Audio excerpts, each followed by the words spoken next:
પરંતુ સમયની મર્યાદાને લોકોની તકલીફને ધ્યાનમાં રાખીને કેટલાક લોકોને બોલવાનો મોકો મળ્યો।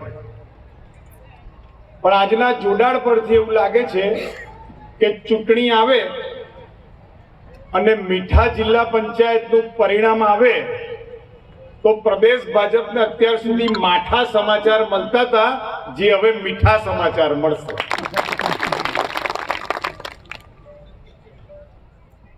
અને આશ્ચર્યની વાત એ છે કે ગઈકાલે ગુજરાતભરમાં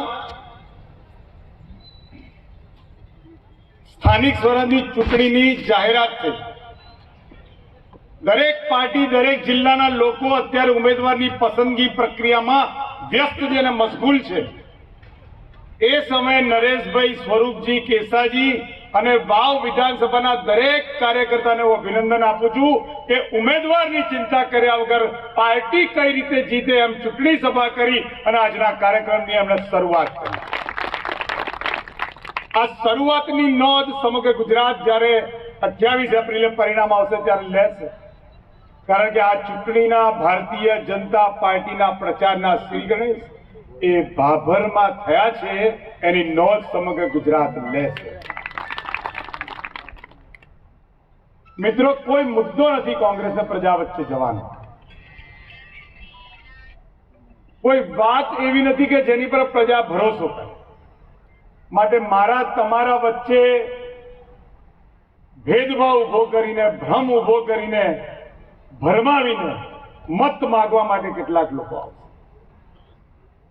નગરપાલિકાની ચૂંટણીઓમાં પ્રજાનો આક્રોશ સહન નહીં કરી શકનારા લોકો પોતાની પાર્ટીનું ચિહ્ન સંતાડીને, અપક્ષનો બુરખો ઓઢીને તમારી વચ્ચે આવશે અને આવીને કરશે કે ભારતીય જનતા પાર્ટી આ યોજના કરી, આ યોજનામાં તમને લાભ મળ્યો પણ એમાં આટલું રહી ગયું।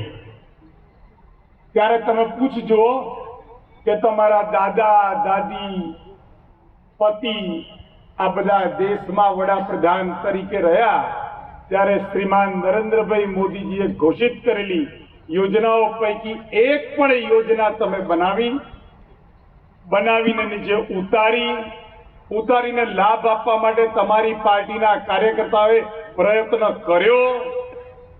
હું ગેરંટી મારીને જવાબ આપી શકું છું કે એમાંથી એક પણ માણસ આનો જવાબ આપી નહીં શકે। આજની આપણી બેઠકમાં આપણી વચ્ચે ઉપસ્થિત આપણા અધ્યક્ષ નરેશભાઈ, સ્વરૂપજી, કેસાજી અને મીઠા જિલ્લા પંચાયતમાંથી એક વાઇબ્રેશન જેણે જોડીને ઊભું કર્યું એવા જોરદાર તાળીથી જાય કાંતિજી। અને આ વિસ્તારમાં, આખા ગુજરાતમાં આપણને એવું લાગે કે બધે જ ભાજપ છે અને આ એક લોકસભામાં એક કાળું ટપકું દેખાય, દિલમાં ખૂંચે છે। એ જે દિલમાં ખૂંચે છે ને, કાળું ટપકું જે ભૂસી શકે એવા જો એક મત થઈને બધા કામે લાગે એવા સ્ટેજ પર બેઠેલા સૌ મહાનુભાવો, અને આ લોકોનામાં એક મત ના થાય તો જેની તાકાતથી એ લોકોને એક કરી શકાય એવા આપ સૌ વાવ વિધાનસભાના કાર્યકર્તાઓ। કેટલા લોકો આજે જોડાયા છે? હાથ ઊંચો કરશો। અહીં બેઠા છે લોકો, ચલો જમવા ગયા છે। વિકાસની ભૂખ એમને પણ લાગી છે, કારણ કે ત્યાં રહી તો કઈ કરવાનું નતું, બીજા કરતા હતા તો જોવાનું હતું।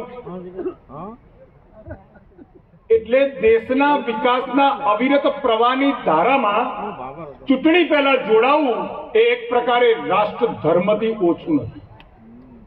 જે દેશના યશસ્વી વડાપ્રધાન ઉંમરના 8મા દાયકામાં આ દેશના પ્રત્યેક નાગરિકની સુખાકારી માટે દિવસ રાત એક કરતા હોય, કઈ યોજના બનાવીને નીચે પહોંચાડીને મારા ખેડૂતો, પશુપાલકો અને નાગરિકોને પડતી તકલીફ ઓછી કરી શકાય એના માટે નિરંતર પ્રયત્ન કરતા હોય, ઉંમરના 8ના દાયકામાં આવતા 50 વર્ષનું ભારતને ક્યાં પહોંચાડવાનું એનું વિઝન નક્કી કરી અને એ 50 વર્ષ પછી દેશને ચલાવવા માટે આ ભારત દેશના 1 લાખ નવા યુવાઓને રાજનીતિમાં જોડાવા માટે આહવાન કરતા હોય એ ભારતીય જનતા પાર્ટીના સભ્ય હોવાનું મને ગર્વ છે.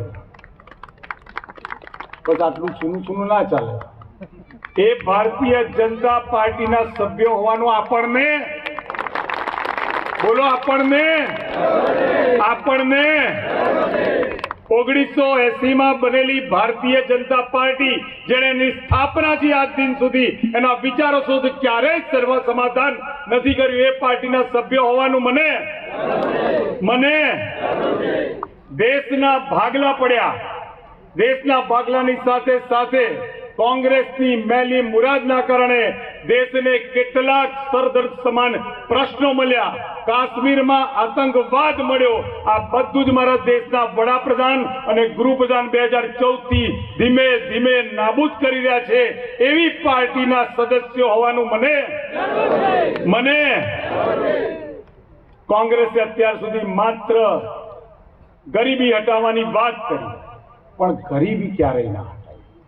2014 થી નરેન્દ્રભાઈના વડાપ્રધાન બન્યા બાદ આ દેશમાં 25 કરોડ લોકો ગરીબી રેખાની બહાર નીકળ્યા. એવી ગરીબ લક્ષી વિચારધારાવાળી પાર્ટીના સદસ્યો હોવાનું મને ભાઈ બધાએ બોલવું જોઈએ યાર. ભૂખ લાગી હોય બંધ કરી દઈએ.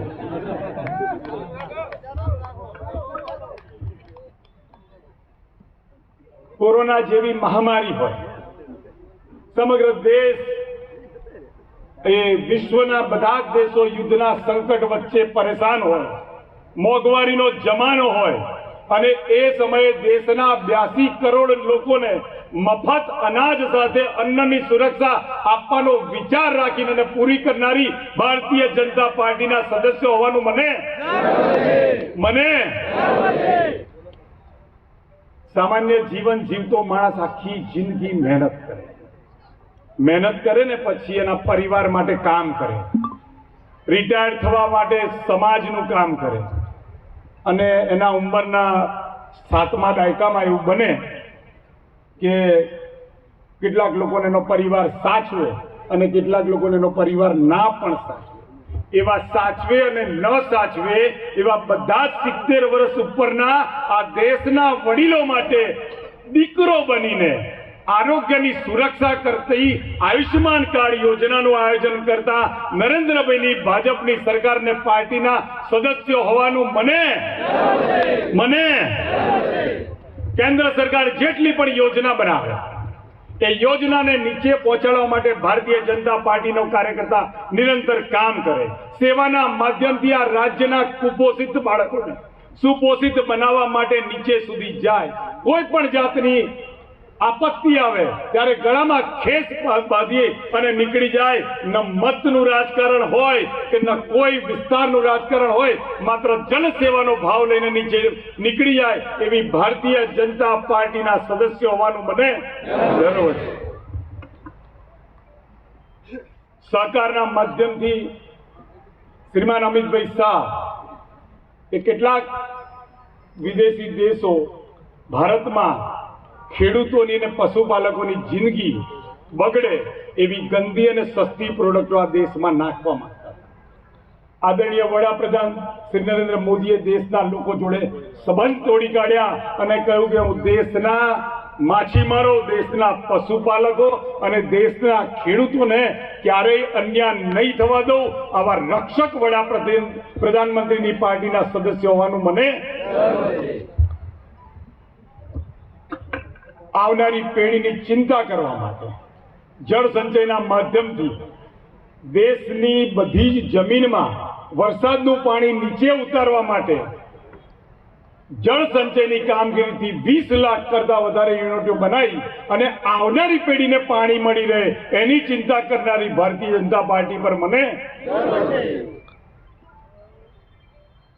ખેતરમાં ખેતી કરીને પાક લઈએ અને પાક વધારે લેવા માટે બિચારા ખેડૂતે એની સ્થિતિ સારી કરવા માટે પ્રાકૃતિક ખેતીનો આધાર ન લીધો અને એ ખેત પેદાશો કોઈ ખાય અને કોઈને એની આડઅસર થાય એ આડઅસર ન થાય માટે પ્રાકૃતિક ખેતીનું આહવાન કરી અને સમગ્ર દેશના લોકોનું જીવન સારું કરવા માટે પ્રાકૃતિક ખેતીને બઢાવો આપવાના આશયથી હર હંમેશ મતતી ભારતીય જનતા પાર્ટીના સદસ્યો હોવાનું મને અને હમણાં કેસાજીએ કહ્યું કે લક્ષ્મીજીનું નિશાન એટલે કમળ.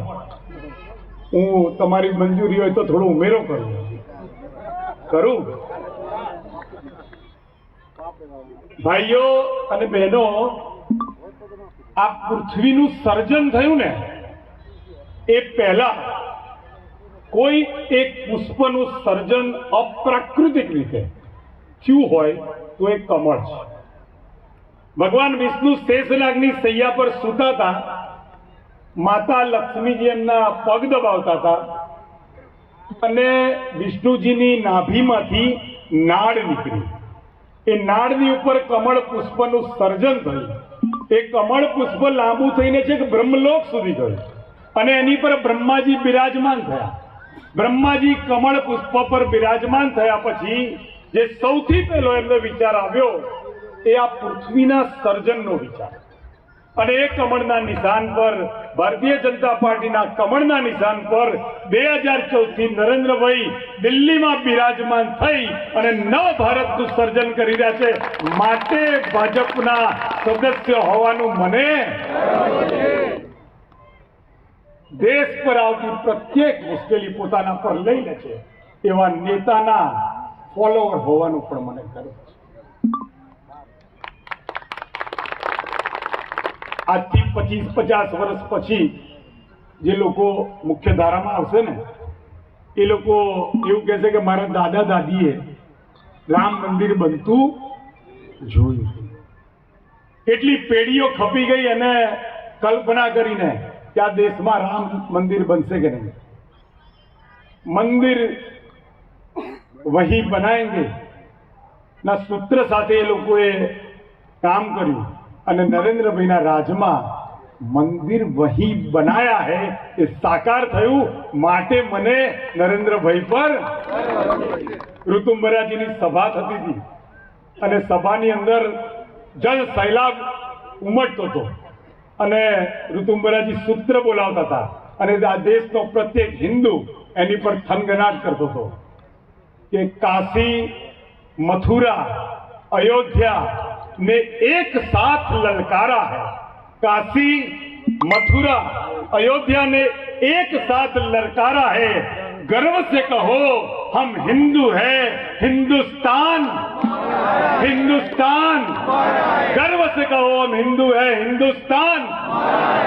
खूब खूब धन्यवाद. આવનારા દિવસોમાં તમે આ મીઠા જિલ્લા પંચાયતના વાઇબ્રેશન આખા ગુજરાતમાં મોકલો અને આજે કેટલાક લોકોની ચિંતા વધી ગઈ હશે. વધી ગઈ હશે ને? મને એવું લાગે કે પાછળ પાછળ એ આવવાનો ટ્રાય ના કરતા સારું.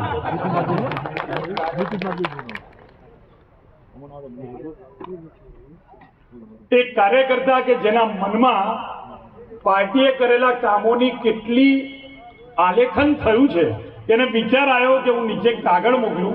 શું નામ આપનું સાહેબ?